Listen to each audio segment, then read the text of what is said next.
Video games were designed for entertainment, but that doesn't mean they always have to be happy and uplifting. Sometimes they can be terrifying or downright depressing.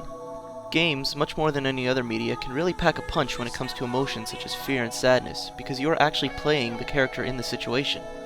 When a friend of the main character dies, it's like losing a real friend. Or when a terrifying monster attacks, it's like you're fearing for your own life, even though you know it's fake.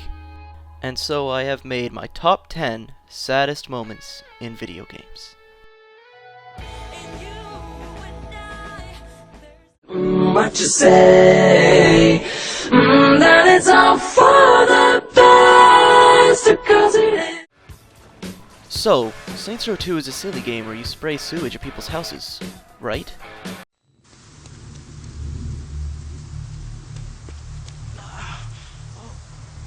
The death of Carlos in Saints Row 2 was a very serious and sad moment in a game where you're encouraged to dress up as a hot dog and jump around in traffic for points. One of your rival gangs, the Brotherhood, is fed up with all that you've put them through, so they tie Carlos to the back of a truck and drag him around town for a while. By the time you finally get to him, it's too late, and you have to put young Carlos out of his misery.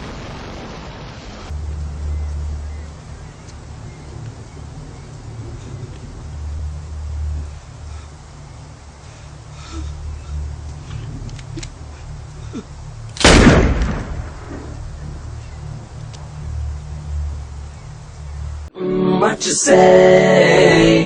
That it's all for the best, 'cause it is.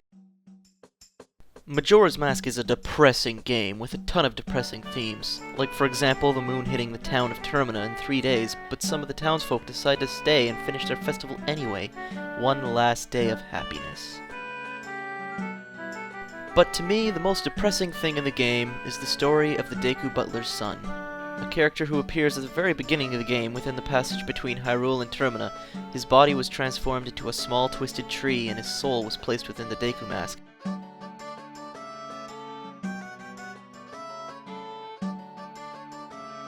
At the end of the game, you even see his father mourning his son's death.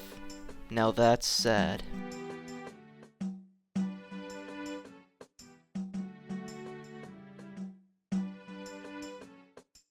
What you say?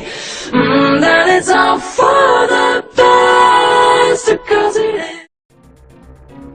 There's really not much to say about this one. During the last boss of Super Metroid, Mother Brain starts completely wrecking you and there's nothing you can do about it but sit there and take it like a man. Just when you think it's all over, a friendly Metroid comes and saves your life, but, unfortunately, dies in the process.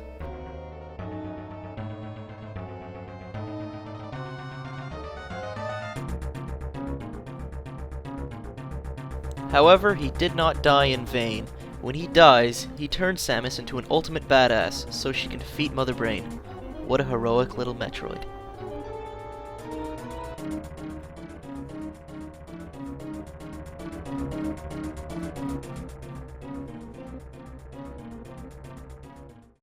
What you say? That it's all for the best, 'cause it is.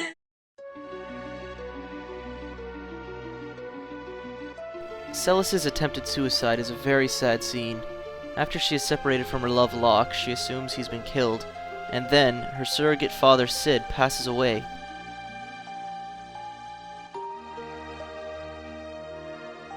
She then decides that there's nothing left for her on this world anymore, and attempts to take her own life.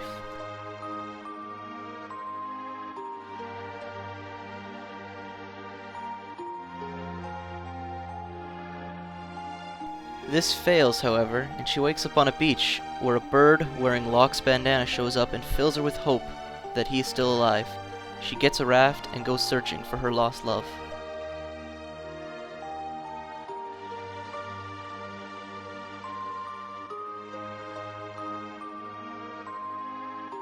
What you say? That it's all for the best, 'cause it is. Okay, let me just start by saying, I hate Titus. Now, don't get too butthurt. I do think Final Fantasy X was a decent game, and the end was very sad. Not for Titus. Ugh. No, I don't care at all that he died. Vanished into thin air? Well, whatever happened to him, at least he's gone. What I find sad is that the woman Yuna loved is gone from her forever. Yuna is a pretty airheaded character, but she is still pretty likable, and seeing her love disappear from her life is still very sad, even if it is Titus. Ugh! She can't even hug her, for God's sakes. What's that? Titus is a man? Bull. What you say? That it's all for the best, 'cause it is. Super Paper Mario is a happy, fun game. No depression or sadness here. Nope, not at all. Oh, who am I kidding? The end of Super Paper Mario is one of the saddest scenes in video game history. Count Bleck, the villain in the game, is trying to bring forth the end of all worlds because he can't be with his true love, Timpani. In the end, though, the two reunite. Count Bleck and Timpani sacrifice themselves to stop the Chaos Heart and save all the worlds.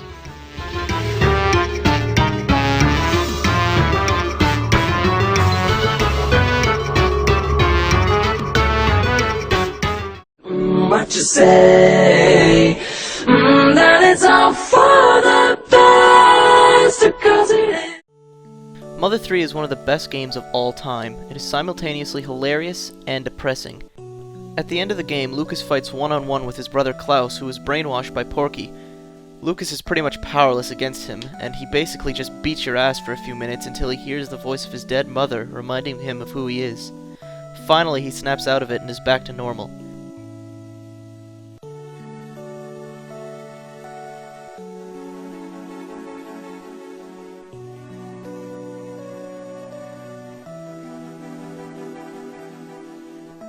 Klaus, full of grief for what he's done, fires a lightning bolt at Lucas's Franklin badge and commits child suicide. And as if that weren't sad enough, after the battle you get to watch the world be destroyed. It don't get much sadder than that. What you say? That it's all for the best, 'cause it is.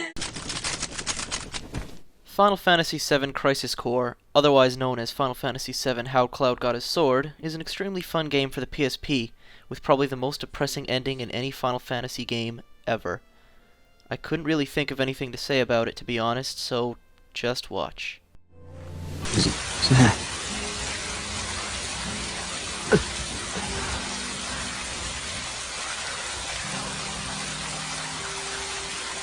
For the both of us.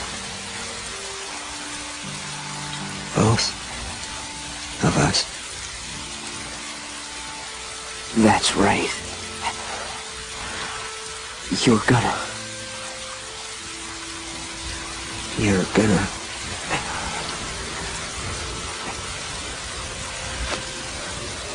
live.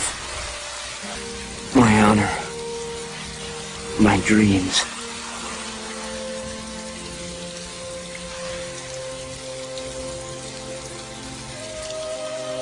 They're yours now. What you say? That it's all for the best, 'cause it is. Metal Gear Solid 4 is a depressing game from start to finish, but the biggest tearjerker in the whole game is right at the end, when Big Boss puts aside his and Snake's differences and embrace as father and son, spending Big Boss's final moments together. Once again, words fail to describe this beautiful scene, so I'll just show it to you. Live for yourself.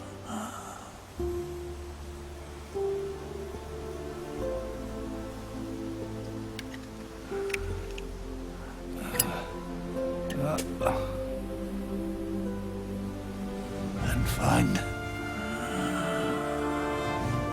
a new lease on life.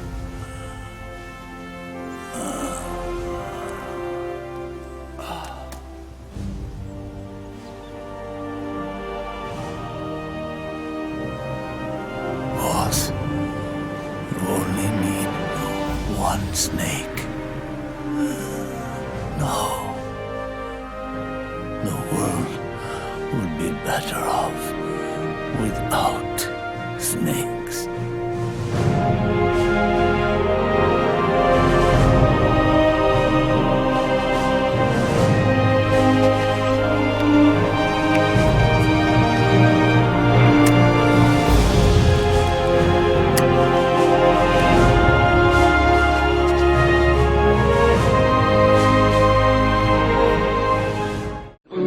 you say that it's all for the best, 'cause it is.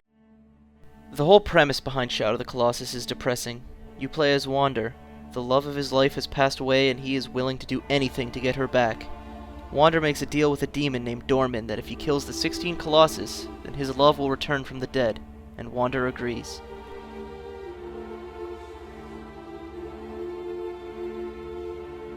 He agrees to kill 16 creatures as large as skyscrapers just to see his love alive again. Of course, trusting a demon doesn't go over so well for Wander. On your way to the last Colossus, your last remaining companion, Agro, falls and is assumed to be dead.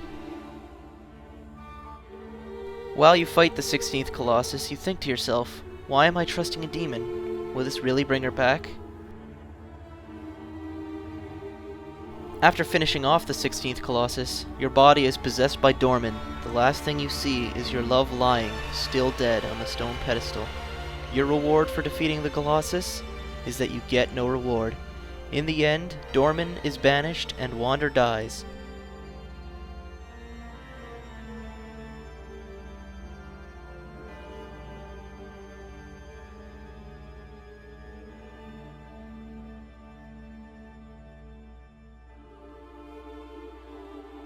Dormin did make good on his promise, however. In the end credits, you do see your girlfriend waking up. Agro returns with nothing more but a broken leg, and it also appears that Wander has been reborn as an infant. And that's my top 10 saddest moments in video games. I hope you enjoyed, and remember, no one's opinion is incorrect.